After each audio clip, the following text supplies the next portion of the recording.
Hello, it's me Harley, back at it again for yet another video, and today's video is going to be one of my celebrity stories. I don't have a lot, but I do have a handful, and I plan to tell them all eventually here on YouTube. Now then, this video is coming out much sooner than I had planned, because I had planned to do this video when I get a better camera and better audio, so it will just be a better quality video. But seeing as it's kind of relevant in my life now, I thought I might as well tell you as it happens. So here I am. Now then, I'm going to be seeing Panic at the Disco live for not one more time, but for a second time. And in total there'll be 3 concerts I've been to. And these 2 concerts that I'm going to go and see soon are both happening in the same week, coming up this month. So, as I said, Panic at the Disco is a very big part of my life right now. So I'll continue with the story about the first time I ever went to see Panic at the Disco.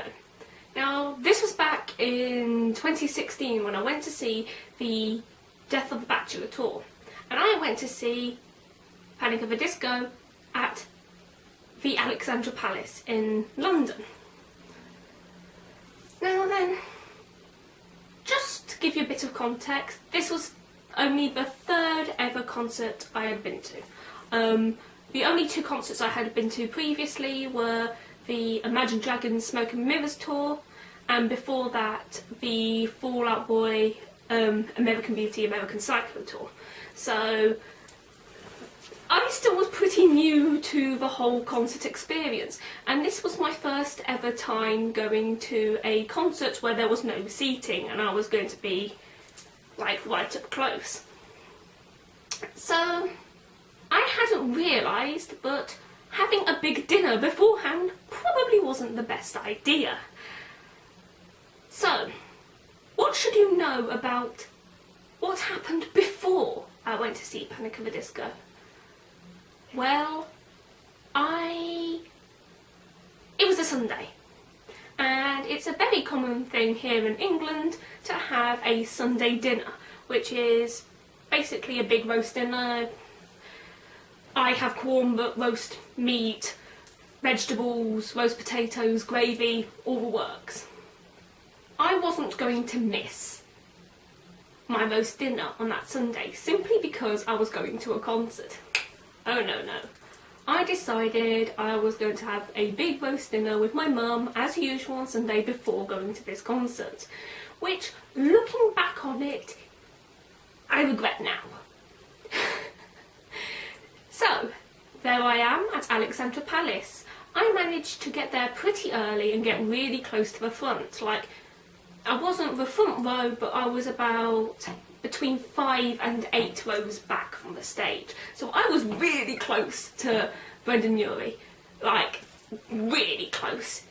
And what makes it more interesting is because I know for a fact that he saw what happened go down because he was so close to us.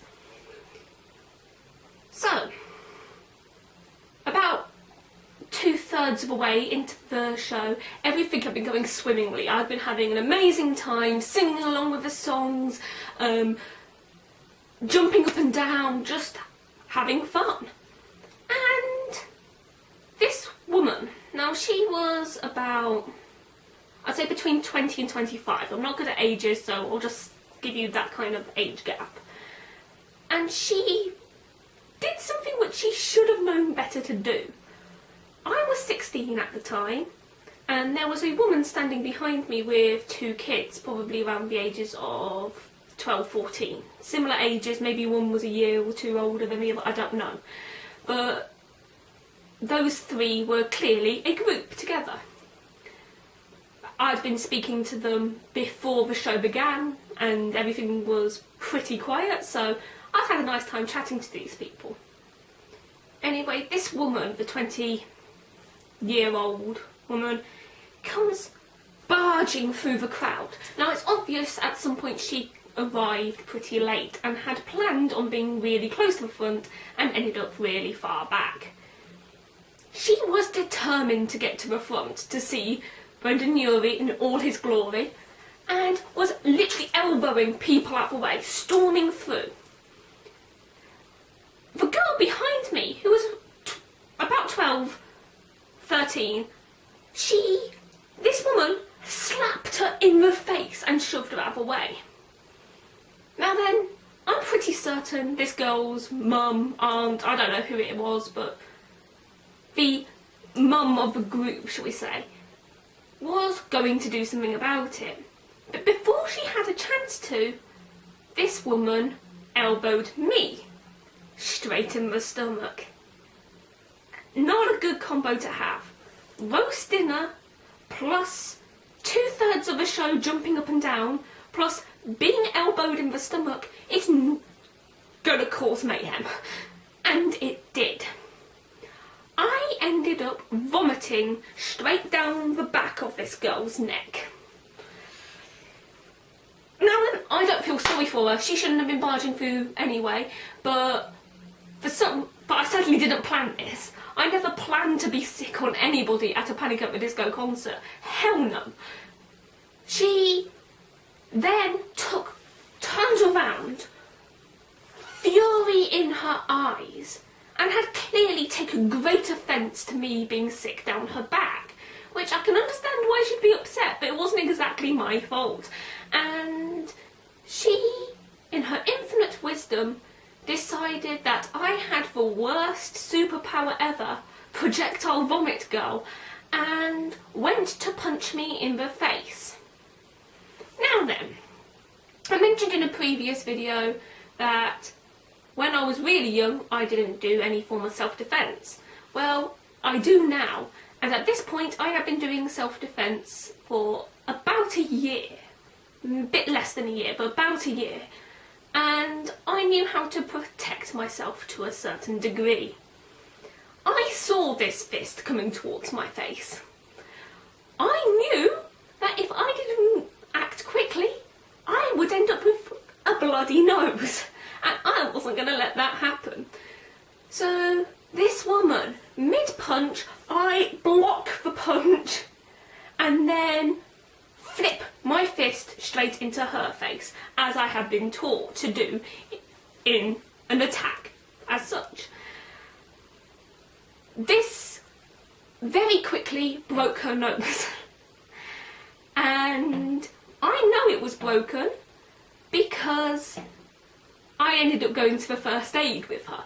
Not because I wanted to apologise or anything like that, but after being elbowed in the stomach and being sick, I wasn't feeling too great myself, and I had to leave the concert for a couple of minutes.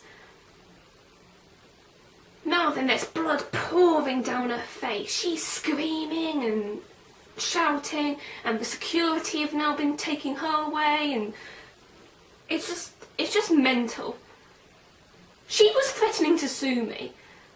Thank God the mother had been there to witness everything, because she came with me to the first aid to look after me and said how this woman had been rude, obnoxious and attacked people to try and get to the front, and how I was only acting in self-defense.